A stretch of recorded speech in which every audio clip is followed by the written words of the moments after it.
Sobat Pramuka, nah saat ini kita kembali lagi di ruang ini di podcast kita ya kakak-kakak, yaitu di ruang istimewa Warta Istimewa Pramuka Daerah Istimewa Yogyakarta. Nah, di mana di sini kita nanti akan membicarakan topik-topik yang seru, inspiratif dan juga edukatif seputar pramuka. Bersama dengan saya kakak-kakak yaitu Ayuna dan juga bersama narasumber-narasumber hebat dan juga keren kita pada hari ini yaitu Kak Win dan juga Kak Angga. Selamat pagi Kak Win, Kak Selamat Angga. pagi. Selamat pagi. Bagaimana kabarnya? Alhamdulillah. Alhamdulillah, senang sekali bisa berjumpa lagi kakak-kakak dalam ruang ini, ruang yang luar biasa ini. Nantinya kita akan berbagi pengalaman kakak-kakak semuanya bersama dengan Kak Win dan juga Kak Angga, kakak-kakak. Jadi nanti kakak-kakak bisa mendengarkan dengan baik dan juga nanti jangan lupa untuk ditulis ya Kak kalau bisa Kak. Nah betul sekali. Baik, kemudian kakak-kakak mungkin bisa perkenalan dulu ya. Pertama iya, sumangga Kak Win. Baik, terima kasih Kak. Perkenalkan saya Kak Winanto. Saya aktif di kegiatan pramuka di Kuartir Daerah di Badan Pusdimas, Pusat Pengabdian Masyarakat. Terus di Kuartir Cabang saya di Pusdik, Pusat Pendidikan dan Pelatihan Pusdikacap Sleman. Terus di Kuartir Ranting saya juga aktif di Kuartir Ranting Aglik di sebagai staf Kuaran. Untuk di pekerjaan saya di Sekolah Menengah Pertama 4 Ngaglik sebagai tata usaha. Luar biasa sekali. Kemudian sumangga Kak Angga. Perkenalkan, nama saya Kak Angga. Kebetulan dari Gugus Depan SMK Negeri 2 Yogyakarta. Aktif sebagai pembina di SMK Negeri 2 Yogyakarta. Kemudian juga aktif di Kuartir Ranting sebagai kakuarannya. Alhamdulillah walaupun mungkin masih minim kegiatan tapi tetap aktif untuk berkomunikasi ke Kuarcap. Oh, baik, luar biasa sekali bisa dilihat ya kakak-kakak dari background Kak Win dan juga Kak Angga ini sepertinya bukan orang biasa. Nah, mungkin seperti apa pembahasannya? Kita langsung saja Kak. Nah, ini topik kita yang pertama nih, itu tentang apa ya kira-kira ya? Jadi yang pertama mungkin tentang kesiapsiagaan bencana terlebih dahulu ya Kak. Mungkin dari semoga yang mau menjawab tentang kesiapsiagaan bencana. Siap Kak. Kesiapsiagaan bencana. Ini sebenarnya kalau kita di satuan pendidikan di sekolah itu ada namanya Satuan Pendidikan Aman Bencana. Iya. Jadi itu sudah ada peraturannya dari Permendikbud, itu sudah ada untuk melaksanakan SPAB di gudupnya di satuan pendidikan masing-masing. Setiap tingkatan satuan pendidikan dari bawah sampai ke tingkat SMA bahkan sampai di perguruan tinggi itu harus melaksanakan yang namanya SPAB, Satuan Pendidikan Aman Bencana. Yaitu karena latar belakangnya adalah bahwa di Indonesia itu banyak sekali kejadian bencana. Iya. Ya mungkin kalau mungkin di Indonesia itu paling banyak bencananya. Iya, betul sekali Kak. Banyak bencananya. Nah, khususnya kalau di Yogyakarta itu banyak lagi, ada gempa bumi, ada gunung meletus, ada tanah longsor, ada angin. Itu setiap mungkin kita sering mendengar kejadian-kejadian itu di Yogyakarta sendiri khususnya. Makanya untuk itu masyarakat maupun semuanya lah lapisan masyarakat itu harus melaksanakan yang namanya kesiapsiagaan bencana. Bencana. Supaya kita bisa mengurangi dampak dari atau risiko dari bencana tersebut. Wah, seperti itu. Jadi itu tentang kesiapsiagaan bencana itu masyarakat itu harus tahu ya Kak.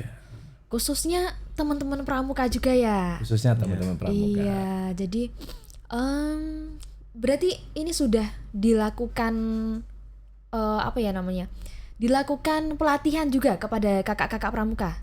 Iya, sudah dilakukan pelatihan. Jadi sebenarnya kan sejak gempa bumi 2006 di Yogyakarta dulu itu kan terus ada namanya pelatihan-pelatihan mengenai sekolah siaga bencana yang sekarang kita kenal dengan SPAB ini.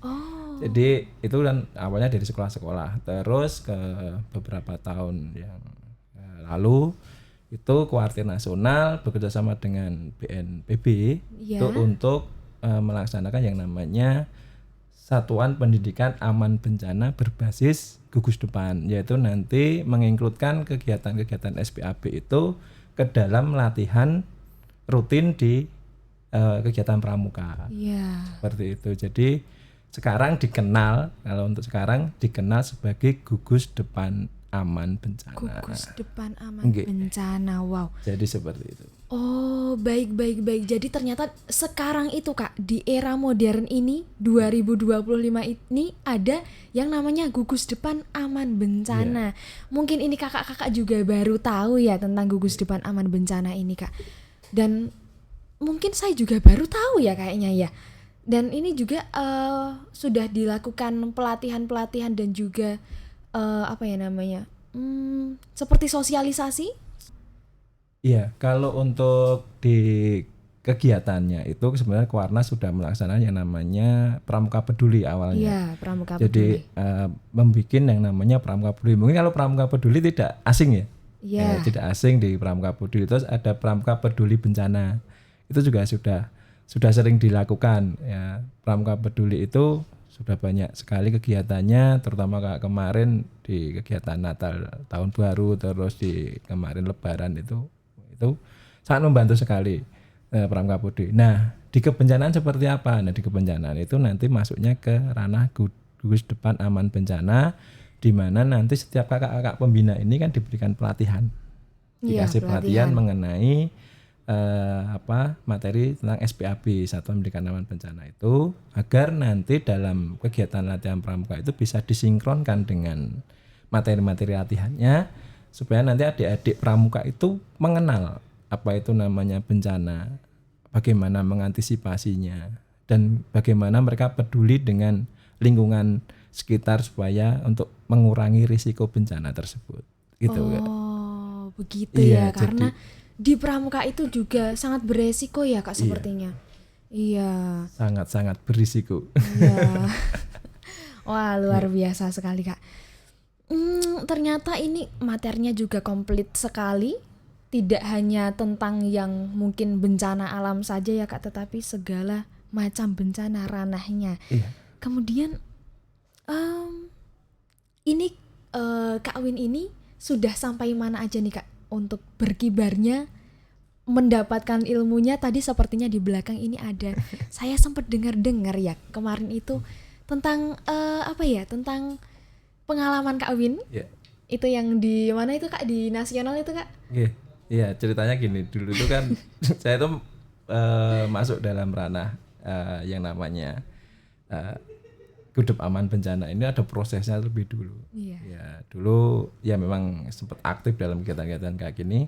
Terus di pramuka itu awalnya adanya tadi Pramuka Peduli. Ada BIMTEK dulu, Pramuka Peduli ikut dalam kegiatan BIMTEK itu. Terus kok dilanjutkan kembali, dapat perintah atau tugas dari Kuartir daerah untuk ikut yang namanya BIMTEK SPAB berbasis gugus depan yang diinisiasi oleh Kuartir Nasional dan BNPB. Nah, itu dulu hanya beberapa beberapa kota atau provinsi yang melaksanakannya. Jadi ada Jawa Barat, Jawa Timur, terus yang saya itu ikutnya di Sulawesi Selatan. Di Bulukumba. Bulukumba. Iya. Jauh sekali. Jauh sekali ya. Ini saya satu-satunya peserta BIMTEK SPAB yang berbasis gugus depan itu dari Yogyakarta, itu hanya satu-satunya, itu hanya saya. Oh, berarti itu pesertanya itu tidak ada yang dari luar Sulawesi Selatan, tidak ada. Wow. Jadi hanya saya yang dari luar Sulawesi Selatan. Oh gitu. Iya, jadi itu pertama kali pengalaman saya untuk mendapatkan BIMTEK SPAB untuk menjadi fasilitator. Oh, seperti itu. Dan di sana sepertinya juga ketemu juga teman-teman. Reunian Iya, juga. reunian juga Wah. karena teman-teman di sana ternyata dulu pernah ikut kegiatan Karang Pamitra Nasional di Karang Malang. Pamitra. Iya, jadi apa namanya? Tempat ketemuan para pembina secara nasional itu di Karang Pamitra Nasional itu. Oh, begitu. Wah, Iya. jadi sebelumnya itu udah ada pembekalannya juga ya, Kak? Iya, jadi dari iya. Pramuka Peduli terus masuk ke ini yang BIMTEK SPAB ini. Ini diminta dari Kuartir daerah langsung Iya. untuk ikut kegiatan itu, mewakili. Karena memang di Yogyakarta belum pernah dilaksanakan namanya BIMTEK. Jadinya hanya adanya sekarang di Jogja hanya dari Kuarda hanya saya sama Kak Koko yang ikut fasilitator yang diinisiasi oleh Kuarnas dan BNPB. Oh, Gitu. begitu. Nah, untuk selanjutnya untuk ditularkan kepada kakak-kakak pembina yang ada di DIY. Iya. Seperti itu di Kuartir daerah Istimewa Iya, Jakarta. Ini salah harus. satunya. Kemarin kita udah melaksanakan BIMTEK di Kuartir daerah, BIMTEK Gudep Aman Bencana. Salah satunya nih pesertanya adalah Kak Angga. Oh, ada Kak Angga. Ada Kak Angga ini hasil pengimbasan dari kami di kegiatan Gudep Aman Bencana. Oh, seperti itu. Wah, Nggih. luar biasa sekali ya ternyata narasumber kita pada hari ini ternyata tidak kaleng-kaleng sekali nih saya sampai aduh. Wah, luar biasa sekali Kak Win. Terima kasih Kak Win. Kemudian saya mau tanya kepada Kak Angga ini. Kak Angga. Siap. Siap. Oke, Kak Angga. Sebenarnya aksi nyata apa aja sih Kak ini yang sudah dilakukan di gugus depan Kakak untuk kesiapsiagaan bencana? Iya, baik. Untuk aksi nyata ya itu setiap tahun kami memperingati HKP dari tahun ke tahun itu pasti ada simulasi. Iya. Simulasi yang diadakan seluruh warga. Nah, padahal warganya banyak Kak. Iya. Siswanya 2.500. Bisa dibayangkan nanti. Iya, itu seluruh siswa Kak? Iya, seluruh siswa. Iya, seluruh siswa. Kemudian kebetulan di tempat kami itu ada tim SAR-nya. Iya. Kemudian juga, nah ini tadi yang disampaikan Kak Win tadi SPAB. Sebelum gugus depan aman bencana itu SPAB terlebih dahulu tentunya dengan kerjasama dinas Dikpora nggih. Jadi berbarengan. Memang benar yang disampaikan Kak Win tadi sejak tahun bahkan sebelum 2010 nggih Kak. Nggih. Mulai kalau tidak 2009 itu mulai didiklat. Nah, itu memang terus dari tiap tahun dan termasuk tahun kemarin kami juga ada momen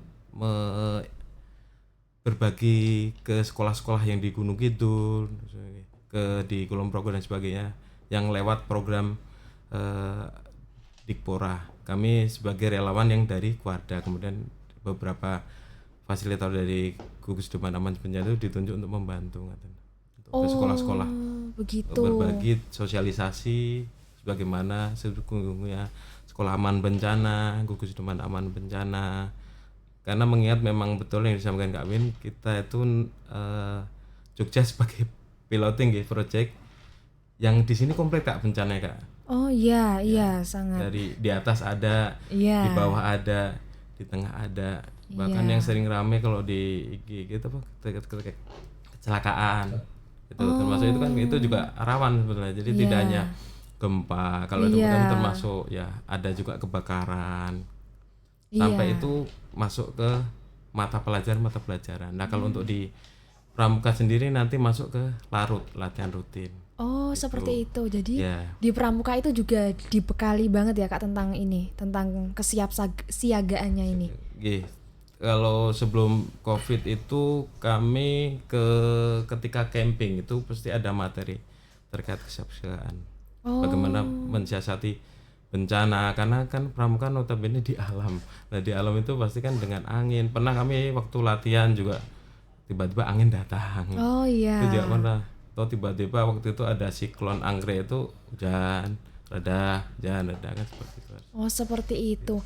Nah itu kalau saya mention lagi ya Kak tentang praktiknya nih, itu kira-kira dalam satu semester itu berapa kali dilakukan sih Kak untuk praktiknya, pelatihannya, sehingga teman-teman dan juga kakak-kakak pramuka ini bisa mendapatkan ilmunya?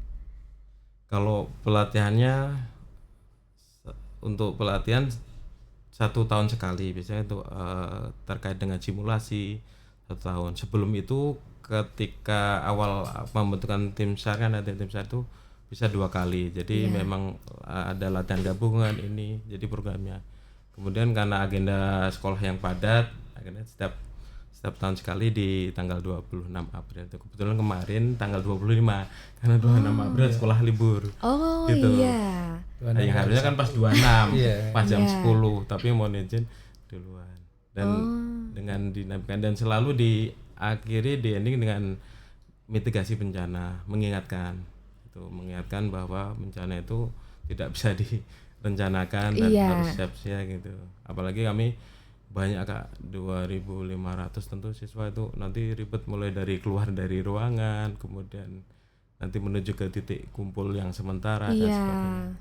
Oh berarti itu Terus kita pengondisian di lapangan. ya dikondisikan dulu di lapangan, atau itu kan banyak banget ya Kak? Nggih. Itu berarti kita kondisikan dulu di lapangan. Oke, sementara kan ketika bencana di kelas sampai senior selesai, terus nanti ada koordinator lapangannya di setiap blok, karena kan kami ada blok A, blok B dan sampai GH gitu. Jadi ada yang lantai 1, lantai 2, lantai 3 nanti nggih.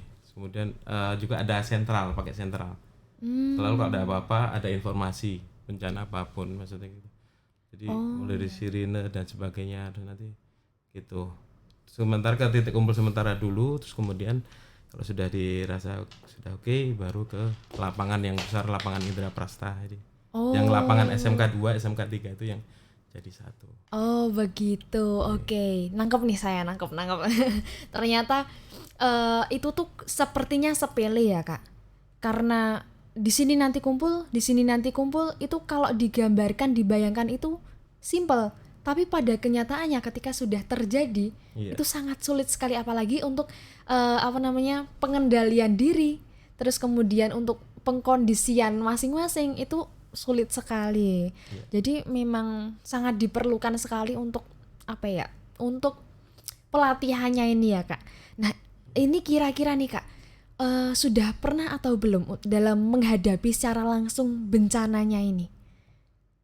Kalau secara langsung otomatis kita dari 2000, kebetulan kami di SMK 2 sudah dari 2010 nggih. Iya. Tentu waktu itu ketika Merapi, Merapi, Nun Sewu mungkin banyak yang libur, kami waktu itu tetap masuk. Bapak Ibu juga tetap masuk. Jadi bagaimana sekolah atau ketika Covid kemarin tetap bermasker, masker wajib kan itu salah satunya. Jadi benar-benar ya disiapkan ketika gempa waktu itu juga kita nggak pulang karena memang reda. Kalau anak-anak sih pengennya yo pulang asik kan gitu katanya. Termasuk bencana Covid kemarin akhirnya juga menjadi habit, beberapa siswa ada yang masih pakai masker tapi memang niatnya untuk melindungi supaya terhindar dari hal-hal yang tidak baik katanya. Iya, nah itu kebetulan waktu itu hanya Bapak Ibu saja ya Kak ini Kak, tidak dengan anak-anak yang terkena Gunung Merapi yang pada 2010. Gunung Merapi masih ada anak-anak. Kebetulan waktu itu kan ada instruksi buat ini ya, pulang cepat. Jadi kami masih KBM sampai jam 10. Kalau yang lain jam 7, jam 8 waktu itu sudah pulang. Hasil komunikasi. Seandainya memang terjadi waktu itu sesuatu terus pulang. Tapi tetap berangkat sekolah. Izin tetap berangkat sekolah. Jadi tidak yang belajar di rumah dari waktu itu tidak. Luar biasa sekali. Ini saya juga lupa inget ini Kak, waktu 2010 dulu, karena kayaknya saya masih usia 4-5 tahunan ini kayaknya ya. Masih. Gunung Merapi dan meletus luar biasa di 2010 karena abunya itu sampai di kota Jogja. Oh begitu. Iya, jadi abu vulkanik dari Merapi itu sampai di kota Jogja itu udah tertutupi abu semua. Iya, berarti luar biasa sekali ya ini. Luar biasa. Iya, memang kita semua kakak-kakak tolong ya ini didengarkan sekali, karena nanti sewaktu-waktu kalau kebetulan tidak direncanakan nanti terjadi sesuatu, nanti bisa cara mengatasinya itu seperti apa. Kemudian kalau contoh-contoh untuk kita belajar nih Kak, dalam proses pemahaman gudep aman bencana itu kira-kira seperti apa ya Kak? Nggih. Kalau gudep aman bencana itu secara sederhana ngaten. Tadi juga sudah saya disampaikan Kak Win.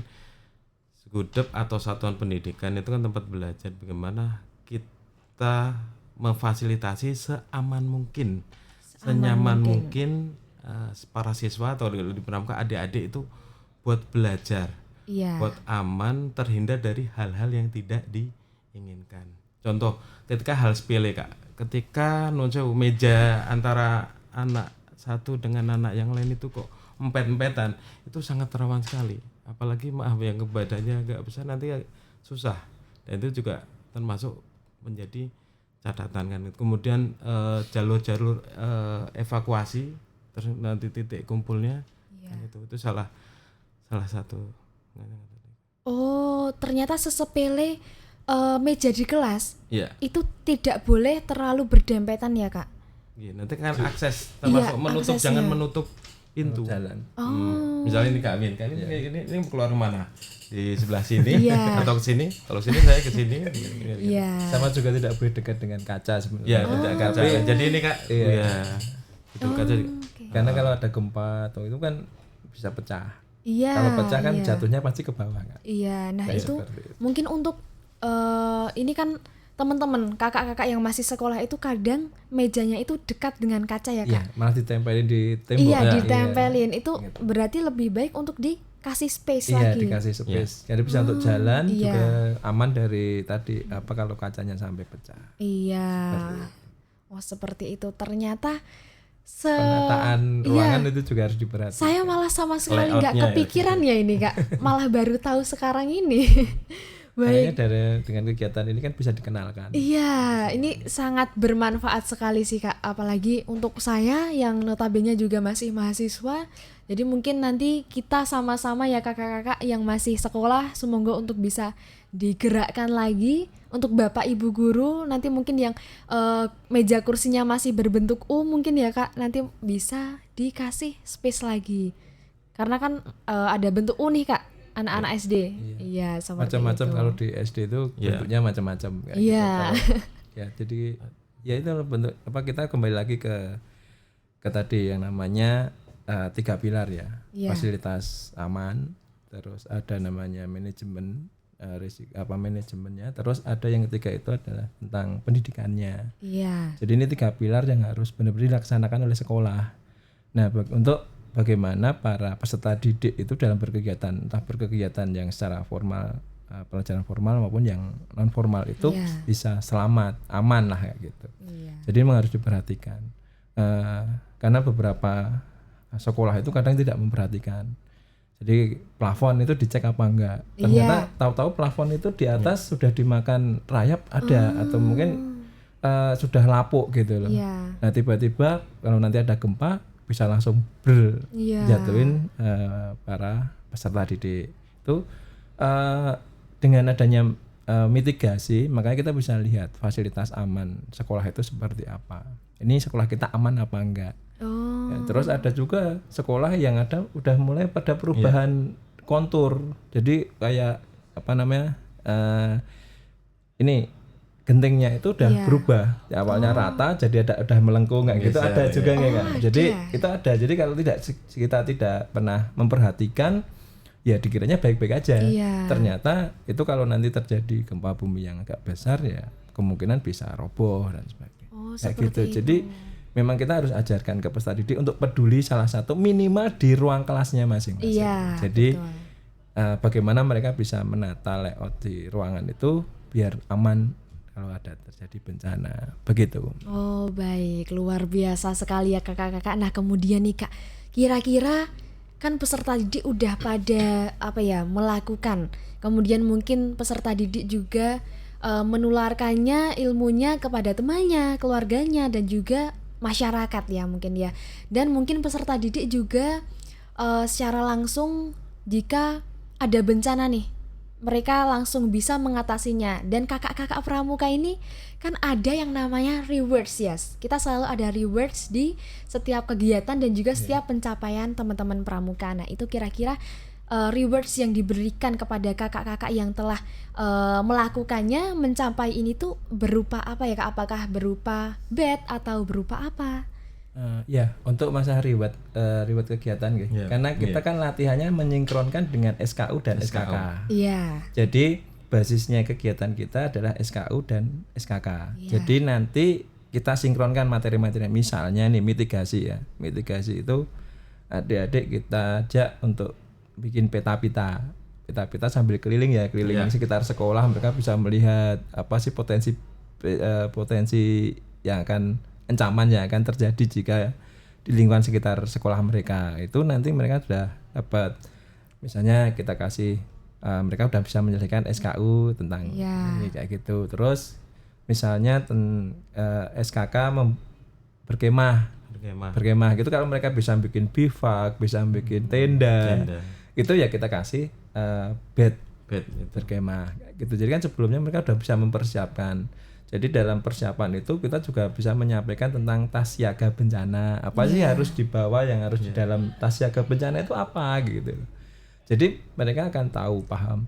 Oh besok kalau ada terjadi bencana, berarti kalau saya sudah siapkan tas siaga bencana ini, saya tinggal ngambil satu tas ini keluar rumah udah aman gitu loh. Dokumen sudah ada di situ, pakaian ada di situ, makanan ada di situ. Nah, jadi sesimpel itu sebenarnya. Tapi kalau kita tidak mengenalkan secara masif atau kita kenalkan sejak dini, ya mereka nggak akan tahu apa-apa mengenai itu. Oh kayak begitu. Gitu. Iya, jadi kalau terjadi bencana pun anak-anak pramuka mendirikan bivak sudah pasti bisa kalau kita kasih pelatihannya. Mendirikan tenda apalagi, pakai terpal, pakai apa pasti bisa berdiri kayak gitu. Makanya kan kesiapsiagaan bencananya di situ. Selain dari sebelum bencana, pas bencana maupun di pra bencana itu mereka bisa survive kayak gitu loh. Intinya pengen membekali anak-anak, adik-adik itu seperti itu. Jadi basicnya SKU. Jadi bisa materi-materi SKU itu kita sinkronkan dengan materi SPAB. Kalau udah selesai kita kasih di SKU tanda tangan. Di SKK-nya tanda tangan dan kasih tanda. Itu Kak rewardnya Kak. Karena tidak ada reward khusus ya Kak. Kita dari Kuarnas juga tidak mengeluarkan namanya bed khusus untuk yang yang Kudup Aman Bencana, tidak ada. Hanya untuk membantu pencapaian SKU dan pencapaian dari Satuan Pendidikan Aman Bencana yang mungkin sudah ada di sekolah. Kita dari Pramuka bisa membantu untuk pendidikannya. Kayak gitu Kak. Oke, kemudian untuk selain hal itu nih Kak, kira-kira apakah ada manfaat lain yang nantinya didapatkan oleh peserta didik setelah mereka tahu tentang bagaimana cara menanggulangi bencana, tentang kesiapsiagaan bencana? Ya pastinya akan banyak manfaat untuk para peserta didik karena mereka kan sudah mengenal tentang bencana. Pasti rasa kepedulian mereka akan lebih banyak daripada yang tidak mengenal sama sekali. Betul. Misalnya kalau benar-benar terjadi bencana, entah di di daerah lain ada bencana, rasa kepedulian mereka pasti akan tumbuh. Jadi tumbuh itu pasti akan ada. Misalnya nih waktu di Cianjur kemarin ya ada gempa bumi itu. Kemarin kita sampaikan, yuk silakan kalian mendonasikan untuk para korban di Cianjur. Ya mereka mendonasi, minimal donasi kayak gitu. Jadi bisa dikumpulkan donasi, kita setorkan untuk kemanusiaan seperti itu. Jadi rasa kepeduliannya seperti itu. Apalagi kalau mereka nanti terjadi benar-benar bencana, mereka udah siap. Gitu. Dan misalnya di masyarakat pun, misalnya kalau teringat di gempa bumi 2006 di Bantul itu luar biasa, semua luluh lantah kayak gitu, dan mereka hanya bisa tinggal di tenda-tenda. Dan kalau anak-anak pramuka minimal mereka bisa mendirikan tenda dan bisa membantu masyarakat lain untuk juga bisa mendirikan tenda darurat, dan bahkan bisa kita ajarkan untuk memasak ya Kak untuk darurat. Masak. Jadi masak darurat itu mereka menggunakan bahan-bahan seadanya supaya bisa untuk tetap survive. Oh begitu. Ternyata ikut pramuka itu sangat bermanfaat sekali ya Kak. Kalau dari yang saya dengar dari Kak Win dan juga Kak Angga, ternyata kalau mungkin bayangan kakak-kakak sebelumnya itu pramuka itu hanya kemah, panas-panasan, kemudian ekstranya itu hanya itu aja. Ternyata gitu ya? tepuk-tepuk. Katanya itu ada netizen yang bilang nanti kalau tersesat di hutan nanti tepuk pramuka. Iya, bisa. Itu ternyata dalam ketika terjadi bencana itu yang membantu itu juga bisa dari kakak-kakak pramuka, bisa mendirikan tenda, memasak. Iya. Ternyata luar biasa sekali, bisa diperantasi ya Kak istilahnya Kak. Ya karena kan pramuka kan bersifat universal, Iya. jadi bisa kemana saja, bisa apa saja kayak gitu. Iya. Mungkin ini dari Kak Win dan juga Kak Angga. Kalau tentang dukungan baik dari sekolah, kuartir atau pihak yang lainnya itu kira-kira gimana Kak? Enggak kalau dari sekolah. Oke. Kalau dari sekolah, alhamdulillah sekolah sangat mendukung, apalagi di tempat kami ada tim SAR-nya, kemudian ada tim SPAB, plus walaupun gugus depannya ikut dari tim SPAB, paling tidak sudah ada tim, sudah ada kerangka pengurusnya dan sebagainya. Terkait juga latihan gabungan, latihan mandiri, pernah juga latihan di luar di Bumi Merapi dan sebagainya. Oh, kemudian, begitu.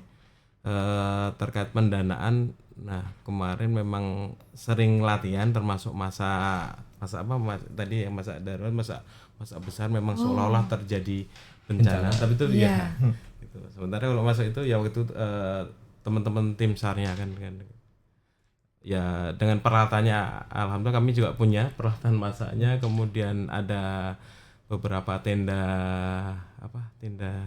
Yang untuk menampung itu besar nggih. Jadi kalau pas waktu kami kemah dibawa semuanya itu. Tenda peleton gitu kan. Ya, seperti tenda peleton. Tenda peleton yang besar itu. Maksudnya dom yang punya TNI iya. yang besar nggih.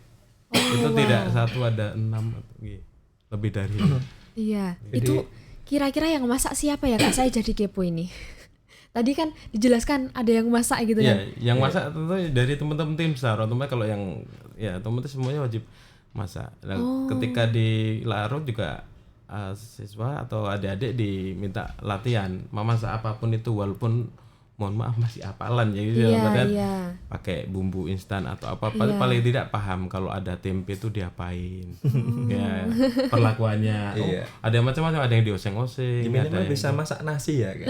Bisa nasi.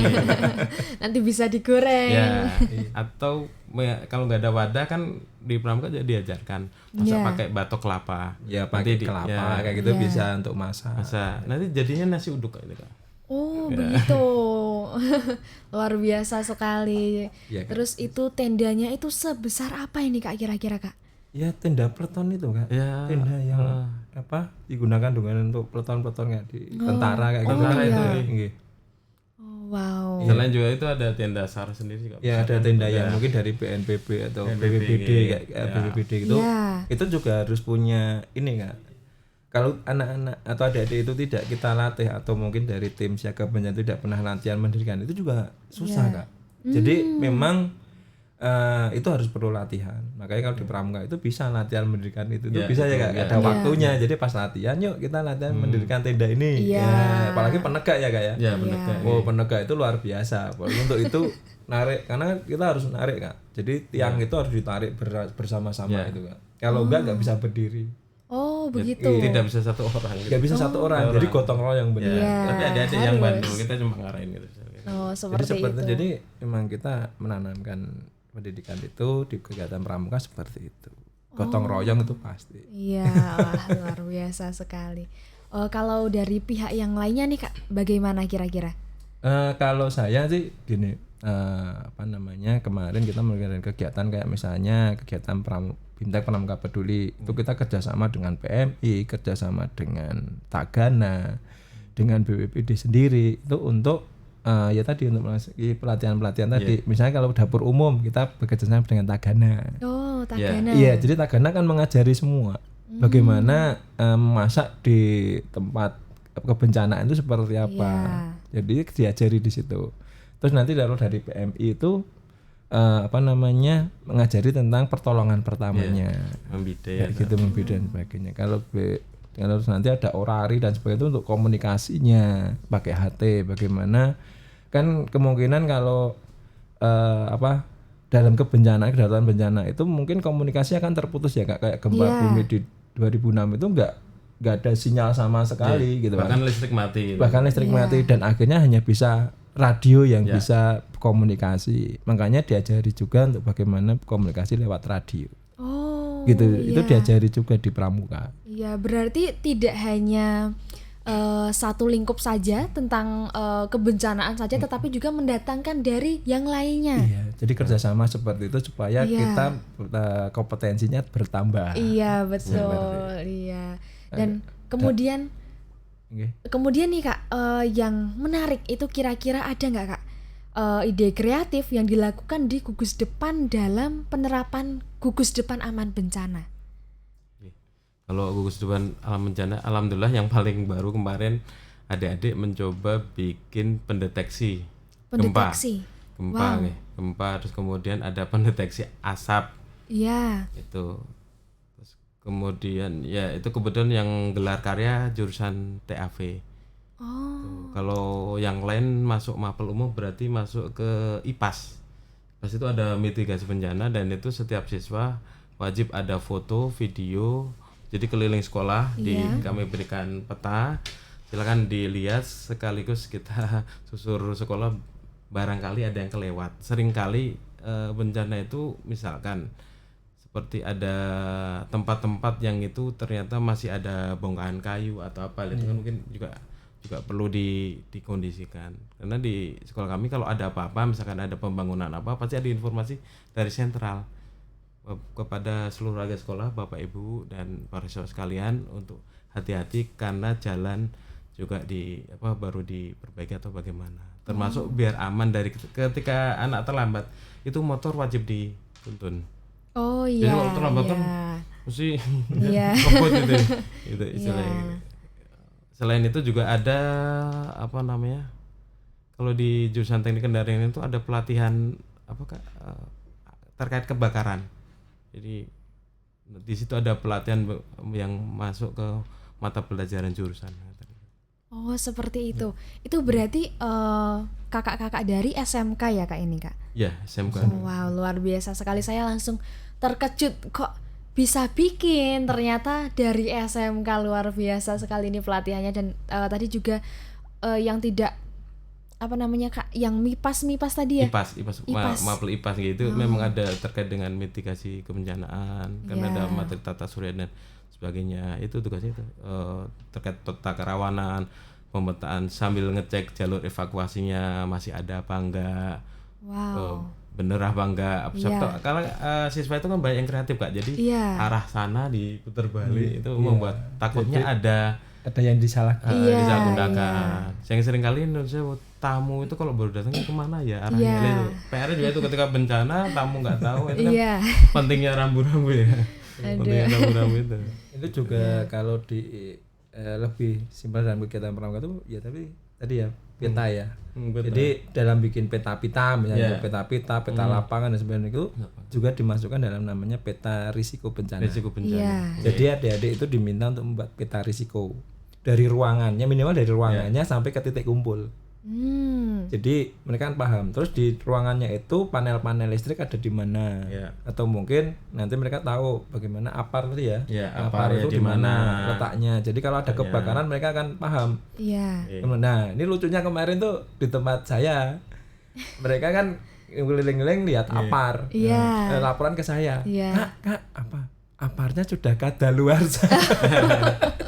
Jadi, nah ini pentingnya ya. Ternyata anak-anak itu juga peduli mengenai itu kan, ngecek juga kan. Iya. Ada kadaluarsa atau belum? Ternyata udah kadaluarsa. Jadi itu memang harus segera diganti kayak gitu. Iya. Oh. Jadi inilah kepedulian dari anak-anak, ternyata bisa sampai seperti itu. Iya. Jadi walaupun tidak digunakan ya. Iya. Iya. Ya, gitu. Kan kalau digunakan berarti ada bencana kan. Naudzubillah gitu. Jadi istilahnya. apar itu ternyata emang ada kadaluarsanya, dan kalau sudah kadaluarsa harus diganti. Oh, Gitu. seperti Gitu. itu. Iya. Wah, luar biasa, ini sangat kreatif, inovatif, dan juga sangat sangat bermanfaat sekali ya Kak. Dan terima kasih kepada Kak Win, Kak Angga atas diskusinya pada pagi menjelang siang hari ini. Terima kasih kakak-kakak semuanya yang menonton. Silahkan jangan lupa untuk dicatat, nanti akan bermanfaat sekali ke depannya. Dan terima kasih sekali Kak. Sama-sama. Sama-sama. Dan mungkin kita juga setuju banget ya kakak-kakak tentang obrolan kita pada hari ini itu bisa menggugah semangat kakak-kakak, pemahaman kakak-kakak, inovasi, kita bisa berinovasi, kita bisa menularkannya kepada masyarakat, dan semoga harapannya tidak hanya berhenti di sini saja ilmunya, tetapi bisa kita tularkan lagi kepada masyarakat luas, kepada teman-teman kita, atau nanti mungkin kita juga bisa usul kepada guru kita, Pak, Bu, kita Mbok ada pelatihan gitu, nanti bisa mengundang kedua kakak ini. Jangan sampai nanti kakak-kakak itu belum tahu apa itu tentang kesiapsiagaan bencana dan bagaimana cara untuk menanggulanginya. Dan sebelum kita pamit undur diri ya kakak-kakak, ada sedikit pantun nih. Pohon bambu tumbuh di rawa, tumbuh subur dekat selokan. Siaga bencana itu tanggung jawab kita demi keselamatan dan ketenangan. Nah, jangan lupa untuk like, komen, dan juga subscribe Pusbang Jusinfo Kuartir Daerah-Daerah Istimewa Yogyakarta. Nah, nanti setelah ini juga akan ada podcast menarik lagi, informasi menarik lagi. Jangan lupa untuk selalu mantengin channel YouTube kita. Mungkin itu saja yang dapat kami sampaikan dan kami bicarakan pada hari ini. Terima kasih dan salam pramuka. Salam.